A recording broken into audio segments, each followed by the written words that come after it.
Hello dear readers and subscribers. In response to our previous video discussing and shortlisting the top 30 best art cities in the world, today we're going to talk about why you could, but perhaps don't have to move to a big art city. There is absolutely no doubt that living in such a major art city can be tremendously beneficial for your art career. However, what if you're not able to move such a big art city because the financial risk is too great, or because you don't want to leave your family and friends, or perhaps because you have a disability? Do not despair and do not move just yet or abandon your dream of being a professional artist. The following 8 reasons can convince you to pursue your dream career of being an artist, or perhaps would even convince artists living in a big city to move to a rural hamlet. When considering all these statistics, where we see that all the main art galleries and art collectors are based in those major art cities, we immediately have the reflex, or we think that we have to live in such a city. However, these are exhibition venues and not necessarily studios.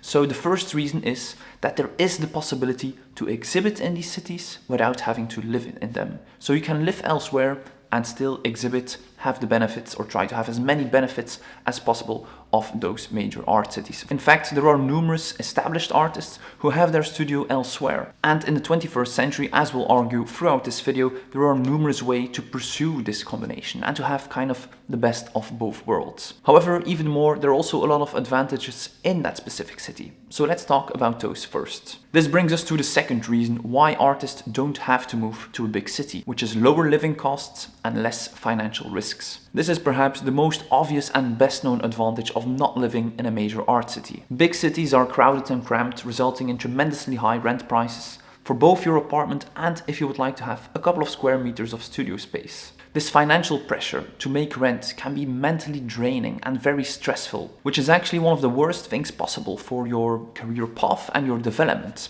as you're kind of in a rush to make rent, and being in a rush can often lead to making the wrong decisions or focusing on short-term results because you have to, whereas you should actually be focusing on your long-term strategy. This financial risk is the ubiquitous sword of Damocles hovering above the heads of the artists moving to a big city to pursue a career that comes without any guarantees for success. Avoiding this financial pressure is a major advantage when you're living outside of a big art city, so don't take this for granted. By doing so, you should really aim, and this is something I have talked about a lot on this channel, for an ideal work-life art balance.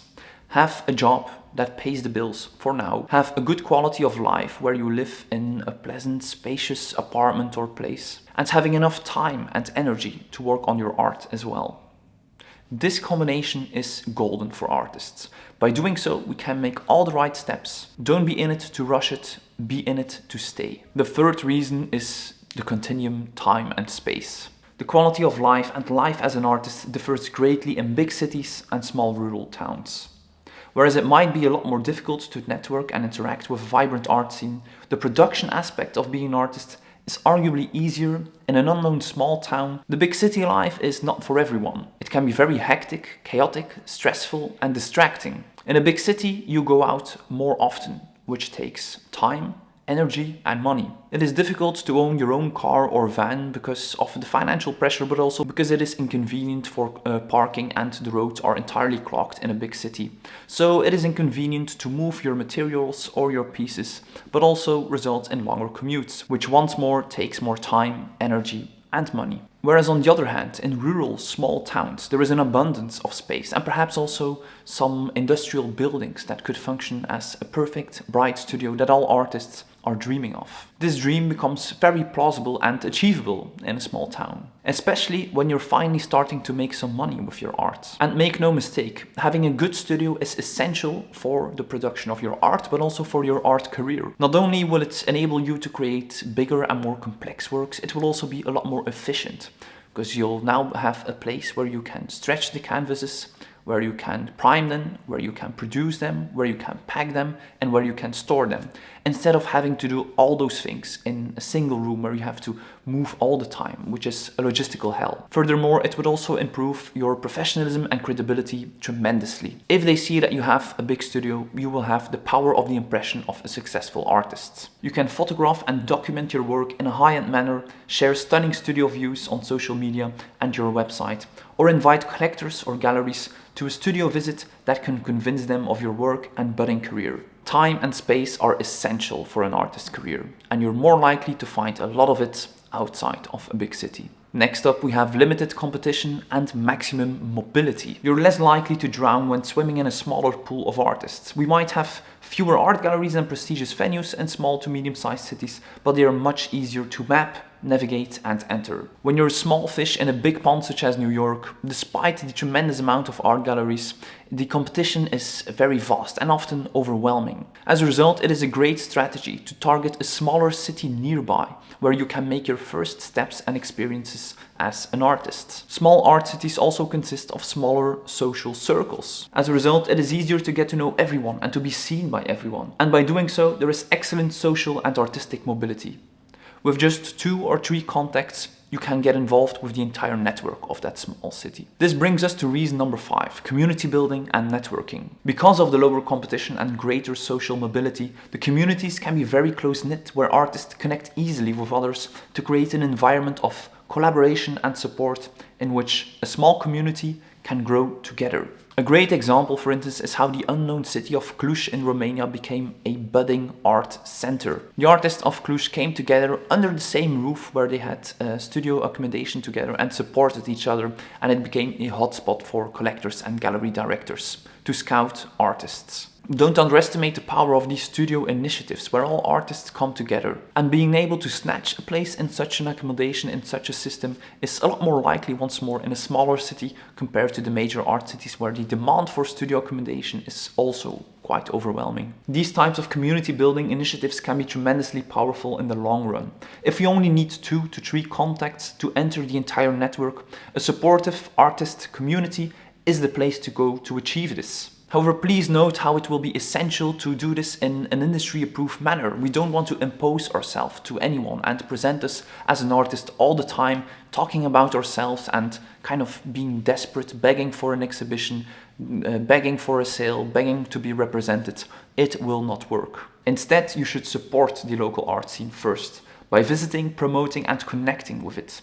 This costs you nothing at all, it is great fun, and you'll be a figure that is well known and welcome everywhere. Via this approach, and when presenting yourself in the right way, it is only a matter of time that they will return the favor and gather an interest in your work. And from here on, locally, your art career can actually start to take off. This brings us to reason number 6, local and especially entry-level opportunities for artists. The paper about quantifying success and reputation in art, which is also being discussed here on YouTube with Big Think, argues the problematic statistics when seeing that depending on the first 5 to 10 shows, we can actually kind of predict the career path of the artist and also to which level they might grow. In this paper, only 0.05% of the artists who started at low prestige venues will reach that top 1%. So you might think it won't be a good idea to start with those more entry-level opportunities. However, this statistic is both relevant but also has a luring threat of being misinterpreted. Yes, the ideal career path would be is that we are very, very wealthy. We are born in the United States or Western Europe. We're able to move to a big city without having to think about getting a job or have any financial pressure, to get into a major art academy or university, to be able to do the 4 to 5 years with the greatest professors, to make it to the graduation show, being the standout at the graduation show, and actually being picked up by a major art gallery to start with those high value exhibitions straight away. However, more than 99% of the population is already being excluded here. So it's only natural that we have such a small percentage that starts with those smaller art galleries that will end up in that 1%. However, instead of focusing on that 1%, if you're in the top 2%, this doesn't mean that you have failed. On the contrary, not everyone can be an art superstar. Instead of focusing on that top 1%, perhaps we should focus on this other statistic, that 10% of the artists earns between 25k and 100k a year. This statistic is a lot more encouraging and also a more realistic and achievable goal to pursue. There will always be artists who have it better than you and that have better circumstances, but there will always be artists that have it worse than you. So don't let it bring you down. Take advantage of the opportunities you actually have. Use the lower competition and greater social mobility to get started via those entry-level venues. Gather your first exhibiting experiences while aspiring to achieve the level of that top 1%. Behave as a top-notch artist, but start out humble. Go for art opportunities such as grants, residencies, shows at local institutions or other open calls that will be too competitive in the big cities, and try to achieve everything you can achieve in that city. Reason number 7, local successes and stepping stones. Numerous established artists first became influential locally before they entered the international stage. In this process, allow yourself the time to develop, to make mistakes, and preferably make those mistakes locally at those low value venues before you're ready to actually make that leap for the high value venues and the big cities. Your first few local successes and experiences can set you up to have the right profile, experience and credibility as an artist. Think of the key indicators of a promising artist in the art world. Having had an institutional show, being featured in a public collection, or having a feature in an art magazine. All these things are a lot easier to achieve in a smaller city than it is the case in a major art city. When the time is right, you can connect with the cultural center of your local museum to organize a solo show. As a thank you, you could gift an artwork to the city collection, which is another great entry for your resume. In this process, a local art magazine could do an extensive interview on the occasion of the exhibition. Relevant steps that are very achievable in small cities. Use these successes as actual stepping stones. With this experience and track record, we have a good chance to have a good profile and credibility as an artist in those bigger cities. In our nice and large studio, we have worked efficiently and developed consistently without the external pressure of Damocles' financial sword due to a good work-life art balance. Now we can look any artist, collector or gallery director directly in the eye, confident of our work and career. We can bring something to the table and we're confident of what we do. Now, from the start, we will be taken seriously in those big art cities due to our local successes. So now it is time to make the leap for the exhibitions in big cities while living elsewhere. And this is the 8th reason: international networking and career strategies. It is not easy, if not impossible, to predict where your next exhibition invitation is coming from. However, it always comes from your network. And your network is something we can decide and target. When the time is right, when your work is ready, when your studio is ready and you have had local successes, it is now time to divert your attention and your network to the closest art city in your region. Use Instagram to connect with artists working and residing specifically in that targeted city. Apply to open calls taking place in that city. Make sure to follow the top galleries and a series of entry-level galleries that are a good fit for you. Follow the art magazines of that city and the individual authors writing for those magazines. Once more, do not impose yourself. Instead, be an artist who is interested and invest time and effort in valuable first online connections. Go to that city and cultivate those connections in real life. If you're interested in finding more information about networking and career strategies for artists, make sure to visit our website with our overview page with advice for artists next. So if you're unable to move to a big city, do not despair and keep these 8 reasons in mind. Go for it. Thank you so much for tuning in today.